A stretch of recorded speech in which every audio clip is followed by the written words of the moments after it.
Бирок башат бар. Кайсынысы башат? Жан. Адамдын акылы белгилүү убакыттан кийин калыптана баштайт. Бирок бала төрөлгөндө дароо акыл эсте болбойт. Эмне болот жана башка, бирок акыл анча эмес. Сезим дүйнө жаралат, ооба, пайда болот дароо түйүлдүк менен. Бирок андан мунун жаны болот. Жолбосо жан маанилүү. Эгер адам жаны чыгып кетсе, анда бул нерсени эч нерсе албайт. Өзөксүз. Бирок анан жан эле жан деп эле калганын эске албай койсок, анда да болбойт. Анда мал болуп калат. Түшүнүп атасыздар да? Баары өтө маанилүү, бирок ошондо дагы биз бүгүн жан дүйнө жөнүндө сөз кылабыз. Макулбу? Так, кийинки слайд. Жан дүйнө деп коелу. Жан дүйнө каякта орун алган деп ойлойсуң? Эгер адамды сүйлөп алсак, каякта болушу? Адамдын ичинде бар.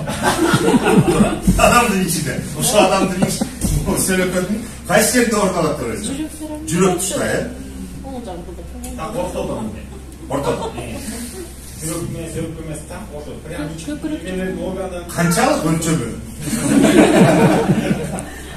Дай. Бул жерде так ошто.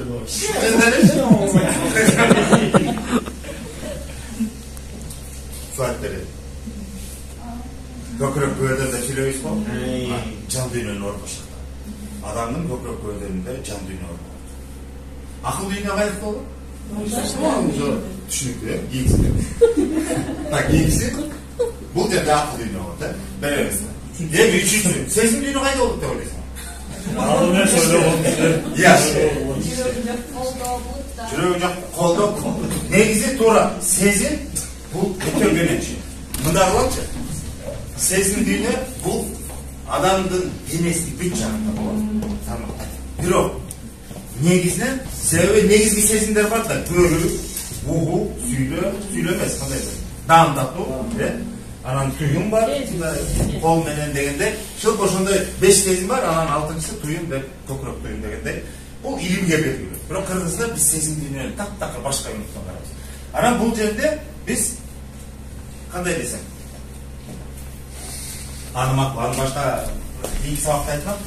Сезим дүйнөнү биз мындай деп түшүндүрөбүз да, шарттуу түрдө башкача белгилейбиз, анан туура эмес калды, мындай түшүнбөп калбагыла, туура эмес. Сезим дүйнө эки дүйнөнү байланыштырган дүйнө. Себеби жан дүйнө менен акыл дүйнө өзү эки бөлөк. Мындай туташ эмес. Бири-бири менен кесилишпейт, кайшылашпайт. Жан өзүнчө, акыл өзүнчө. Жашоомордо байкап жүрөсүзбү? Кээде акылыңар бирди айтат да, көкүрөгүңөр, жүрөгүңөр башканы сүйлөп турат.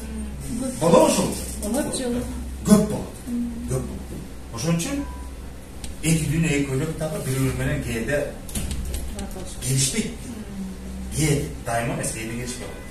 Бирок ушул эки дүйнөнү байланыштырып, теңдикти, тең салмактуулук болбосо да, бирок мындай баарында төптүктү камсыз кылыш үчүн ушул сезим дүйнө эң чоң маани берет. Сезим дүйнө бул жерде шартты көрсөтөбүз. Эки дүйнөнү бириктирүүчү деп ойлойбуз. Ойлогонго коколор экен. Сезим баардык денени камтыйт, негизи чоң. Бирок ушул эки дүйнөнү байланыштырган дүйнө деген негиз эреже.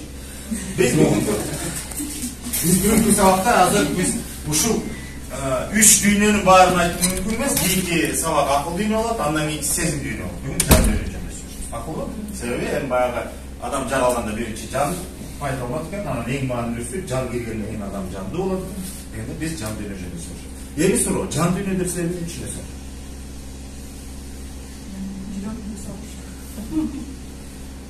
Жүрөк бул жан дүйнөгө тиешеси жок. Жүрөк ал дененин органы. Жан дүйнөнүн айрымында деп мен элестетем да. Британский эме психолог бар. Ал эмени мээлер изучать этип жүрөт, мен психолог. Анын эмеси боюнча мээни 3 типке бөлүп атат да, ошо парадокс шимпанзе деп коет да.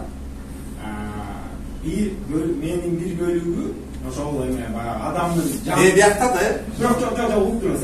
Биякта болгону менен баягы жан дүйнөнүн ошол баягы кээде мисалы сиз айтып атпайсызбы, оюң менен өзүң урушасың, же согушасың, ошол эмнеге пайда болот деген суроо болуп атат да. Анан ал айтып атат, анан ал болсо ошол менин кайсы бир частин айтып атат, ошол баягы за выживание. Ал инстинкт. Ал акыл дүйнө, инстинкт. Жаныбар дейбиз. жаныбар депчи. Ушундай бир Негизи жан дүйнө дегенде эмне түшүнүш керек? Логика боюнча. дух, Өзү айтып турат. жан. ой, Жан дүйнө боюнча. Өзүнүн караш. Адамдын жаны кайда деп сурайбыз го? Мына ушул жан дүйнө. Бирок ал физикалык түрдө көрүнбөйт.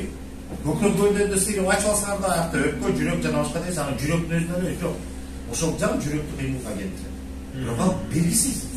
Жүрөктүн өзүндө каякта экен. Мына бул ушун үчүн элем азыр ушул багытта келгенде бул чоң суроо ойдон турат да, жан человеческая душа. Где она, как она работает, түшүнүсүз. кармап көрүү мүмкүн эмес. Мүмкүн эмес ол.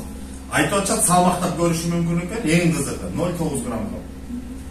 Адам өлгөнгө чейин салмагы, анан адам жаны чыгып кеткенден кийин салмагы 0,9 грамм айма болот. Мүмкүн жандын салмагы ошондой. Деген бул эми баягы ар кандай түрдүү пикирлер, бирок ал далили жок. Кыскасы, жан дүйнө деген бул адамдын жаны түнөк тапкан, жандын өзүнүн дүйнөсү деген түшүн. Жан баарыбызга берилет, жаралгандай адамгачы. Бирок жан дүйнө жөнүндө сөз кылганда биз жандын өзү жөнүндө сөз кылабыз. Ал башка түшүн. Ал өзүнчө бир жаратылыштын Кудайдын бир керемети экен. Жанагы диндер эле айтат го, адамды топурактан жаратты деп атпайбы? Топурактан жаратты дегенде түз маанидеги бирлер ойлойт, кадимки топуракты ийилеп кабыр жуугандай келип, анан бутун колун чаптап дегенде, мен түшүнүмдө бул илимий негизде мындай түшүндүрөт. Адамдын денеси өзү органикада, бардык зат элементтер бул табиаттагы нерсе. Анан топурактан адамды жараткандан кийин дагы эмне болду Кудай? Мисалы, Куранда, Библияда бардыгында бирдей эле айтат. Эмне болду андан кийин? Жан үйлөп кирди дейт. Ошол үйлөп кирген нур, жан деген ошол. Ал энергия. Мына ошол анан ошол топурактан жасалган денени кыймылга келтирип, анан адам болду деп түшүндүрөт го. Мен ушул түшүнүктү толугу менен ушундай эле чечмедим да. Жан деген бул Кудайдын бир адамга берген жарык, нуру. Ал адам жаралганда эле берилет, анан ошол жан чыгып кеткенде бул денеси калды. Кайра эле органикага кетет, кайра жерге көмөк, эмне үчүн жерге көмөк кылат? Эмне үчүн кыргыз айтат, жерден келдик, жерге кетебиз деген. Бул ошон баары түшүндүрөт. А жан кайдан келсе ошакка кетет. Ошон үчүн өткөн темаларды эследи. Жан кайда кетет? Биздин түшүнүгүбүз боюнча. Асманга учат да, анан денени кандай кылып түзөп коюп атабыз? Ошол ааламдын борборуна түзөп атпайбыз, ааламды ирек тартипке баш ийдеш. Баш ийип ошол иректи бузбай, ошол тартип менен бойлоп атат экенсиз. Эми жан дүйнө өзү ал өз ара силер башыңарды бүгүн оорутам го. Бүгүн эртең ушул темалардычы. Бийик слайд берели. Бир жолу. Жан дүйнө өзү шарттуу түрдө биз тоголоктоп атпайбызбы? Ал өзү дагы кыргыздын түшүнүгүндө. Мына ошондон улам биз башка элдердин, башка маданияттардын, башка билимдер менен кыргыздын билимин салыштырып отурабыз да. Жан дүйнө өзү дагы ичара, ичинде. Ошо дүйнө да боюнча өзү дагы 4 алкактан турат. Дагы 4 алкактан турат. Ички түзүлүшү. Эмнеден турат деп ойлойсуң? Мен мындай орусча айтканда визуально мындай түшүнүштүн тартып коеюн. Болду, ушу менен токтоп. Жан дүйнө, эгерде ал тоголок десек, бул шарттуу түрдө. Эгерде ал тоголок десек, ал мондай бир 4 алкактан турат. Өзөгү бар. Анан улам бирден алкактар. Ошо 4тө төккөнтүп анан жан дүйнөнү түзөт. Жан өзү каякта экенин ал эч кимге белгисиз. Аны биз айта албайбыз. Бирок жан ушул дүйнөдө, ушул алкактардын ичинде орун алат. Ар бирөөнүн аталышы бар. Кыргызча, эң кызык. Билесиңерби, жан дүйнө эмнеден турат? Ойлонуп көрөйүнчү. Жан дүйнөнүн өзөгү эмне болушу мүмкүн? Ал сөздү билесиңер. Күндө деп айтпайм, бирок күнүмдүк турмушта ал сөздү пайдаланасыңар. Айтып эле жүргөн сөздөр. Маселе ошол каякта экенин бүгүн ошонун ордун көрсөткөн керек. Жан дүйнөнүн өзөгү эмне болушу мүмкүн? Бир эле слайд чечип. Болду, стоп. Мына могу өзөг. Орусча айтканда сердцевина, эле. Эмне деп аталат кыргызча? Кандай көрүнөт? Кандай түшүнүктөр ушуга туура келет? Жан дүйнөгө тиешелүү. Ал адамдык сапатты да ушинтип сыпаттайбыз ушул сөз менен. Мындай го, жан дүйнөнүн белди, жан дүйнөнүн түпкүрүнөн, ушундай сөздөр бар да. Бар. Ошого, мына азыр ошо жакындап барабыз. Ушул түшүнүктүчү, чын жан дүйнө менен, жан дүйнөнүн түпкүрүнөн дегенде, ушул эле ойду бир башка сөз менен айтабыз. Ошондон деп чын ошондон деп туруп анан берди. жүрөктөн. Кандай? Дилден. Дил деген сөз уктуңарбы? Атабы. Дил. Жан дүйнөнүн өзөгү дил. Дил деген сөз уктуңарбы? Мисалы, жан дилим. көптөгөн макалдар бар. Канча тил билсең, ошончо дил билесиң. Эмне үчүн? Адам эмес. Жан дилим. Ошончо жан эле, ошончо адам эле. Тереңи таанысың. Себеби улуттун тили, мисалы, Баяз тууралуу жазып атпаймынбы? Мен азыр Баяз тууралуу болсом, мурун Абдрахман Алымбаев деп жазылmış. Ал кишиден 2009-2008 bir китеби бар эле. Тил адамды, улуттун жаны деген. Ошол тууралуу. Мен түшүнөм. Адам сонун аталышта себеп тил бул жан. Жанда тил аркылуу биз анан чындап келгенде макал мындай. Тил билсең, дил билесиң деген бул накта, таам аяты бар. Бул макал. Ал уже мезгилдин таразасынан эленип өтүп, аны эч ким оңдой албайт. Теги киши ошол эле макалды жакындатып чечкелеп алат. Улуттун жаны тилинде болот. Себеби тил сайраса, улуттун ички өзүң тил аркылуу гана тааныйбыз. Тарыхыбызды, самжырабызды, маданиятыбызды, салтыбызды, баардык түшүнүктөрдү биз өзүбүздүн тилибиз менен гана чечмейбиз. Мисалы, өзүңдүн тарыхыңды басып өткөн жолуңду эмне деген билим топтодуң, эмне деген акылды алдың бул жашоодон, эмне деген сабакты өздөштүрдүң, ошону өзүнүн тилиң менен айтып, мурастап, балдарга айтып, тукумдарга, кийинки муундарга макал кылып, дастан кылып, баарын ошол тил менен байлап атпайсың. Мына ошону үңүлгөн сайын тереңине, тааныган сайын сен ошол элдин жан дүйнөсүн түшүнөсүң, элдин дилин түшүнөсүң деген. Ошон үчүн тил билсең, дил билесиң деген ошол мааниде да, бул бир чет. Эми дилди дагы кандай сөз кайсы убакта пайдаланабыз? Мисалы, чын дилимде. Эмне деген сөз чын дилимде? Мына орусча души эң жакшы убагында айтылган сөз. Орусча дил деген сөз барбы? Которулат чоксу. Чин дилимден орусча эмне болот? От души, от всей души, от чистого сердца. Бирок кыргыз ошол жакта чин жүрөктөн деп да. Ал башка, чин дилимден ал башка. Барбы? Не ал дил деген? Жок, душа деген жан. Жан. Мисалы кыргыз чин жанымдан айтып атам дебейбиз да? Дилимде. Чин дилимде. От души деген сөз болот. От души. Кап болбой алып чын дилимде деп Бирок мен айтайын деген ой, мен силерге жеткирейин деген ой мындай. Орус тилинде жалпы эле жан, душа деп аталат. От души, душа и так далее, душа вышло всё деген. Ну, сила, душа вселилась дегендей да. А кыргызчачы ал жан ал өзүнчө түшүнөт. Бирок андан башка да өзүнчө түшүнөт бар. Дил. Ошондо от чистого сердца или от души дегенде биз чын дилден дейбиз. Адамдык сыпатка тиешелүү кандай сөздөрдү билесиң? Ушул дилге байланыштуу. Дилгир. Бул дилгир бар. Барбы сөз? Дилгир. Дагы кандай сөз бар?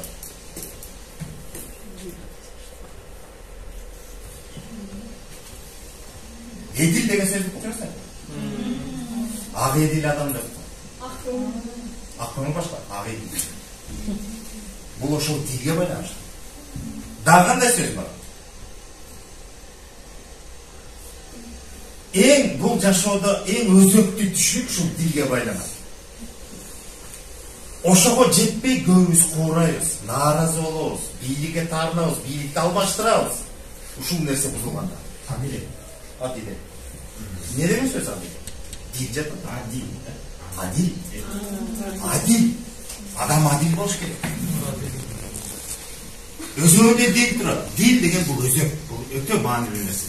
Ошол дил деген бул адам жаралганда эле дил пайда болот.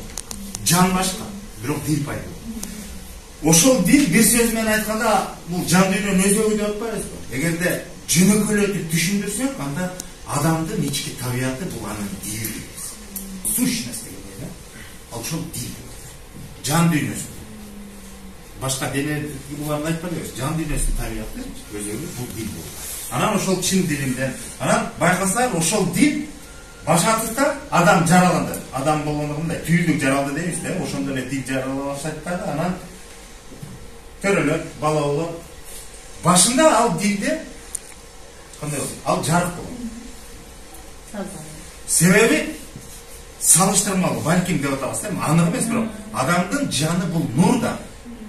Жан жаралганда эле нур адамга ошо жан кирет дагы, ал жарык болот. Орун алганда ошол өзөктөрдө дилде болсо, ошол дил алгач жарык болот. Мисалы баланын табиятычы, табият бирөөнү уурдап же бир нерсени уурдап же бирөөнү жаманаттык же оорутайын деп ой деле жок да, бирок дили таза болот. Дил тазалыкта сүйлөйт. Билесиңби? Же дили ак экен, ак экен деген. Жарык болот. Бирок бала чоңоюп өсүп, анын чөйрөсү таасир этип отуруп, көп нерсе таасирден улам, анан ошол дил тола баштайт, өсө баштайт. Дил кадимкидей дил өзүнө бир нерсени толтура баштайт. Ошол толгонуна жараша дил же жарык болушу мүмкүн, же дили кара деген деп бар. Эмне үчүн ушул сөздүн бар? Ак, дили ак, же болбосо дили кара деген түшүнүктөр. Демек ал дагы туруксуз. Бирок кайсыл бир деңгээлде ал мындай. Туруксуз десем, күндө саат сайын алмашпайт. Мындай шашпай отуруп толот, ошол толгон нерсеси туруп турат. Бирок ал дагы алмашат. Эми улам кайрылабыз аны. Экинчи катмар алкага эмне болушу мүмкүн? Эгер өзүнүн дил болсо. Кыргызстан дагы бир сөз бар, жан дүйнөгө тиешелүү. Тил жок. Тил эмес. Кандай? Ниет деген түшүнүк бар, бирок ал үчүнчүсү. Биз азыр экинчисин талдайбыз. Ниетти тапканар. Дагы кандай түшүнүктөр бар жан дүйнөгө тиешелүү? Дем жок, ал башка.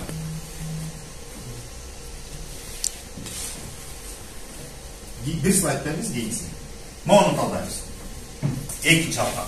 Dildi kurçak durgan halka. Dilde okşaş söz. Din emez. Hadi? Din. Din yok. Al başka, al antisenlikler. Yok antisenlikler emez, al da cürekte olur. Bırak. Dem al başka. Al adamdın oylap tapkan düşünüp dil. Ha bu tabiattan. Dil var, adamdın can dünyasında. Ana daha bir düşünüp var. Ne olsun? Kasiyet. Yok, kasiyet değil. Kasiyet деген ал касиет дүйнөсү, ал өзүнчө дүйнө. Адамга таандырмас. Ал өзүнчө дүйнө. Өсүмдүктөр, жаныбарлар дүйнөсү деп коебузбу? Суу дүйнөсү деп атабыз. Ошо алам дүйнө дегенде касиет өзүнчө дүйнө. Ал жөнүндө өткөнбүз. Эми эмне болушу мүмкүн? Башыңарды берип айтып берейин да. Же бираз ойлойбузбу? Ал сөздү да билесиңер, колдоносуңар. Жаңы сөз эмес экен. Бул жерде айтылып аткан сөздүн баары кыргыздын эле өр сөздөрү. Баштан басы ды. Туруп турат, дит. Экинчи мааниси дит. Ой, мааниси экинчи алкага жан дит. Дит деген эмне? Кара айтпачы, дит. Мындай бир нерсе жасаганда дитиңди эме. Кам ушул сөз? Эми карап тургула, жашооңордо өзүңөр деле, жөн эле өзүңөр деле эстеп коюңар. Кайсы бир канча жыл мурун бир сабак өтүлгөн. Ошол сабак эсиңерден чыкпайт, жүрөгүңөрдө турат, эсиңерде эч. Кандайсы ошо ойдон айтып бергенге даярсыңар. Барбы ошондой сабактар? А кээ бир сабактарды азыр айтсам, эмне ошондой сабак бар белем. Кача өткөн эмеспиз, бизге билбейбиз деп коюшат. Болушу мүмкүнбү ошондой? Мына ушул диттин орточоң. Эгерде адам дит коюп бир нерсени кабыл алса, дити менен ал барып туруп ошол дит деген алкакта жан дүйнөсүнөн орун алат ошол нерсе. Мисалы билим болсо. Эгерде адам көңүл буруп туруп билим алса, көңүл коюп сабак алса, мисалы, ал сабакты кабыл алат. Белгилүү аралыкка чейин ал сабакты эсинен чыгарбайт. Бирок кайсы бир таасирлердин негизинен ал унутулуп калышы мүмкүн. Көңүл коюп. А дит коюлса, өмүрүнүн аягына чейин унутпайт. Ой, ниетиңди түзгөчү дейт. Ана биз мындай ойлойбуз, биз ойлогондочу мындай. Сразу балам жолуп калса эмне болот? Жаман ойлоп, жакшы ойлоп, ниет кылып. Да биякты да даярдашыбыз керек, ниет. Жакшы ой бересиң, ошо. Азыр ойго байланыштырып атасыздар. Кайсыл бир деңгээлде ойго тиешеси бар, маселе жок. Бирок акылга эч тиешеси жок. Түшүнүп керек болот. Ниет адамдын жан дүйнөсү. Ниет туруксуз. Адамдын ниети. Ким гана болбоңу бар. Кимиңер болбойт. Ниетиңерчи күндөчү жана жүрөктүн каршындай түшүп, өзгөрүп турат. Бул табият өзү ошо. Мисалы, бир нерсеге карата силердин ниетиңер түз, ак болушу мүмкүн. Бирдемеге ниети бузулуп. Мисалы, азыр сабакка келип атасың, кайсы угуп атасың, түшүнүп атасың. Бул сабакка ниетиңер түз, жакшы болушу мүмкүн. Мындан чыкканда башка бир нерсеге аралашып калдыңар, мисалы, үйгө баратып, же жумуштан бир нерсе чатак болду. Ниетиңер дароо өзгөрүп. Укпай, бак, жоголду. Ушканда чек. Бул ошол адамдын жан дүйнөсү менен сырткы дүйнөдөгү болуп аткан кагылышууларда, мамилелерде. Ошого жооп берип, чоң кат ниет. Мамиле десек болот, бир сөз менен айтканда, салыштырмалуу түшүнүп катат. Бул адамдын жан дүйнөсүнүн башка сырткы дүйнөсү менен болгон мамиледеги көрүнүш. Ниет туруксуз, эч качан туруктуу болбойт. Салыштырмалуу дил ага караганда ал туруктуу дил. Бирок дил ага туруксуз, негизи. Негизи бул жашоодо туруктуу эч нерсе жок, билесиз да? Бирок салыштырмалуу келгенде дил ал төрөлгөндөн баштап улам толуп отурат. Азыр ошол жөнүндө сөз кылам. А ниет деген ал мындай, өтө амплитуда сөйлөп ылдый болуп өзгөрүп турчу нерсе. Бир слайд токтоп турабыз. Бунун аты эмне? Төртүнчү кандай деп ойлойсуз? Бейлиңден тап. Ниет эмес, бейлден тап. Бейл деген эмне? Характер. Жок, характер. Характер эмес. Нерсе. Жок, нерсе эмес. Ал бейл. Ал бейл. Кандай? Бейли ушундай адам келди. Не, ушундай. Дагы бейлге тиешелүү кандай сөздөр бар? Бейли жаман, бейли жакшы. Кең пейил. Кандай? Кең пейил. Кең пейил болсо, бирөө кандай болот? Пейили тар. Пейили тар. Кең пейил же пейили тар. Ошондой сөздөр бар? Пейили тарып кетти. Ниети бузулат. Бирок пейили тар. Адам тапканда пейилинен табат деген сөз, пейилинде эмне болсо, ошого жараша, ошол нерсени өзүнө тартат. Пейилин эмнени толтурса, как магнит катары ошол өзүнө тартылып келе берет. Эгерде пейилинде пейили тар болсо, эч нерсе жок койт. Жок да эчтеке. Тардан чыгаса, мындай кичине эчтеке батпайт көп нерсе. Мал пейил. Бир сөз менен айтканда, адамдын жан дүйнөсүнүн кеңдиги бул пейил. Адамдын жан дүйнөсү стандартный формада болбойт.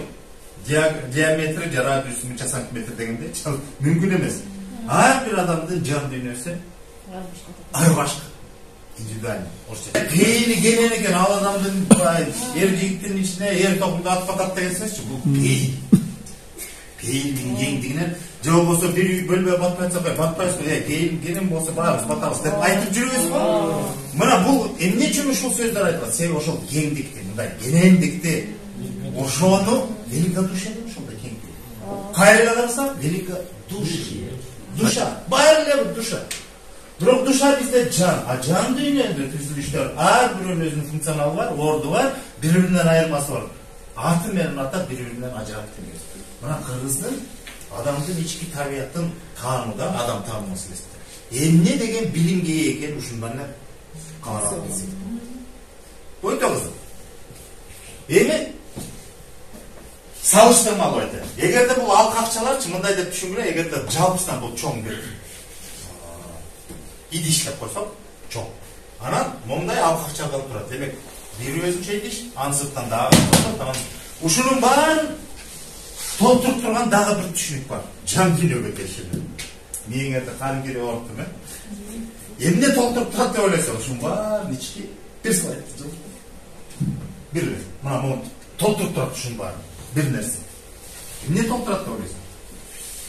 Адамдын жан дүйнөсүнө тиешелүү. Туп-тура азамат. Көңүл. Сизге 5 слайд. Ушул нерсенин баарын дагы болду. Жан дүйнөнү толтуруп турган нерсе бул көңүл. Көңүл деген нерсе жанагы көңүл деген эмне дегендечи? Адамдын көңүлү маанай деген бар, көңүл деген бар. Билесиңби? Ал эки өлкөлүк нерсе. Биз көңүл жөнүндө сөз кылабыз. Көңүл бур же болбосо көңүлүн тап дегенде, көңүл бур деген башка, көңүлүн тап деген ал башка.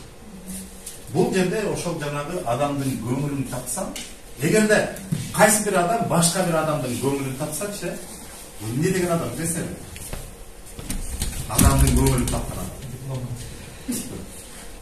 Болсо Кыргызда айтып, мындай адамдар өтө чанда болот. Адамдын көңүлүн табуу деген бул эң оор. Мүмкүн эмес. Адамдын эмне үчүн мүмкүн эмес билесиңер? Себеби башка бир адамдын жан дүйнөсү эмне менен толтурулганын, анын өзгөчөлүгүн сыртта туруп бирөө байкап тааныш бул көп учурда адам өзүнүн жан дүйнөсүн түшүнбөйт, өзүнүн жан дүйнөсүндө болот.